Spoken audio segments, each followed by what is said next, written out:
buah pelang di penyengat. Jika saya ucapkan salam, jawab salam dengan penuh semangat. Assalamualaikum warahmatullahi wabarakatuh.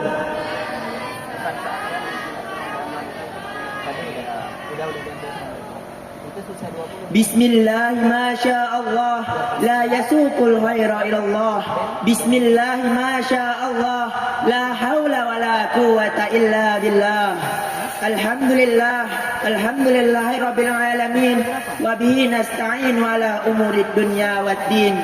Wassalatu wassalamu ala asrafil anbiya'i wal mursalin Sayyidina Muhammadin wa ala alihi wa sahbihi ajmain, amma ba'd. Yang terhormat Dewan Juri yang arif lagi bijaksana, yang terhormat para tim penyelenggara Festival Milad Muhammadiyah yang ke-112, yang terhormat hadirin dan hadirat yang insya Allah dimuliakan Allah Subhanahu wa Ta'ala. Pertama-tama, yang paling utama dan yang paling utama, marilah kita panjatkan puja dan puji syukur kita atas kehadirat Allah Subhanahu wa Ta'ala yang telah memberikan kita nikmat iman, kesehatan dan kesempatan, terlebih lagi nikmat Islam.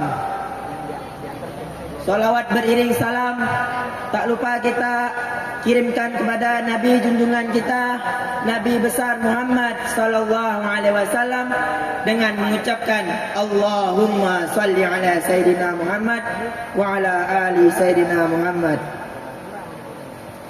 Baiklah, berdirinya saya di sini, saya akan menyampaikan sebuah pidato yang berjudul Berbakti kepada kedua orang tua.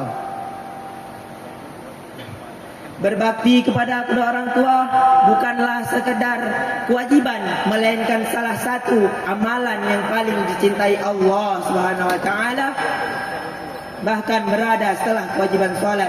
Seperti yang diriwayatkan dari Abdullah bin Mas'ud, ia berkata, aku bertanya kepada Nabi sallallahu alaihi wasallam, amalan apakah yang paling dicintai Allah Subhanahu wa Ta'ala? Beliau menjawab, salat tepat waktu. Lalu apalagi? Beliau menjawab, berbakti kepada kedua orang tua. Lalu apalagi? Beliau menjawab, jihad di jalan Allah. Hadis riwayat Bukhari Muslim. Betapa besarnya kasih sayang kedua orang tua terkhusus ibu kepada anaknya. Dari awal kehamilan hingga menyusui, mendidik, serta lain sebagainya.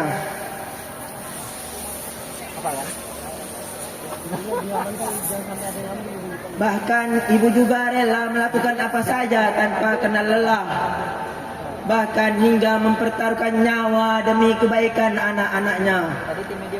Begitupun seorang ayah yang perjuangannya begitu luar biasa dalam mencari nafkah, menjaga dan membesarkan kita bersama ibu. Tak jarang kita jumpai ayah yang berjuang hingga mati-matian dalam mencari nafkah. Ada yang pergi pagi pulang malam, hingga ada yang pergi pagi pulang pagi. Bahkan ada yang hanya pulang satu kali hanya sebulan, hanya untuk memberikan kebahagiaan untuk anaknya. Hadirin wal hadirat rahimakumullah. Sebagai anak, setelah melihat perjuangan kedua orang tua, marilah kita berbakti kepada kedua orang tua, tidak menyakiti hati mereka, bahkan baik dengan perkataan maupun perbuatan. Karena Allah Subhanahu wa Ta'ala melarang kita bahkan sekadar mengucapkan kata kepada orang tua. Sebagaimana disebutkan dalam Quran surah Al-Isra ayat 23 yang berbunyi, A'udzu billahi minasy syaithanir rajim. Wa qadara rabbuka alla ta'budu illa iyyahu wa bil walidayni ihsana. Imma yablughanna indakal kibara ahaduhuma aw kilahuma فلا تقل لهما أف ولا تنهرهما wa qul lahuma qawlan karima. Shadaqallahul azim. Yang artinya, dan Allah telah memerintahkan agar kamu jangan menyembah selain Dia dan hendaklah berbuat baik kepada orang tua. Jika salah seorang di antara atau kedua-duanya sampai berusia lanjut dalam masa pemeliharaanmu, maka sekali-kali janganlah engkau mengatakan perkataan kepada keduanya, dan janganlah engkau membentak keduanya, dan ucapkanlah perkataan yang baik pada keduanya.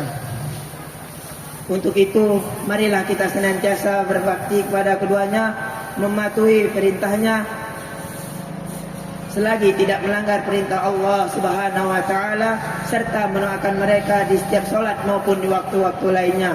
Karena dalam sebuah hadis menyebutkan dari Abdullah bin Umar, Rasulullah sallallahu alaihi wasallam bersabda, "Ridallahu fi ridha walidain wa suhtullahu fi suhtil walidain."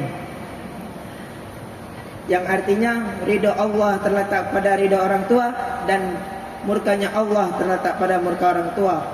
Ya Allah, terimalah. Ya Allah, kasihilah keduanya sebagaimana mereka telah mendidik kami di waktu kecil. Demikianlah pidato yang saya dapat sampaikan. Kesalahan datang dari saya, kesempurnaan hanya milik Allah Subhanahu wa taala. Jalan-jalan melihat ikan yang terlihat ikan sepat.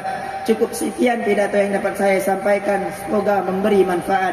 Wallahul muwaffiq ila aqwamit thariq. Assalamualaikum warahmatullahi wabarakatuh.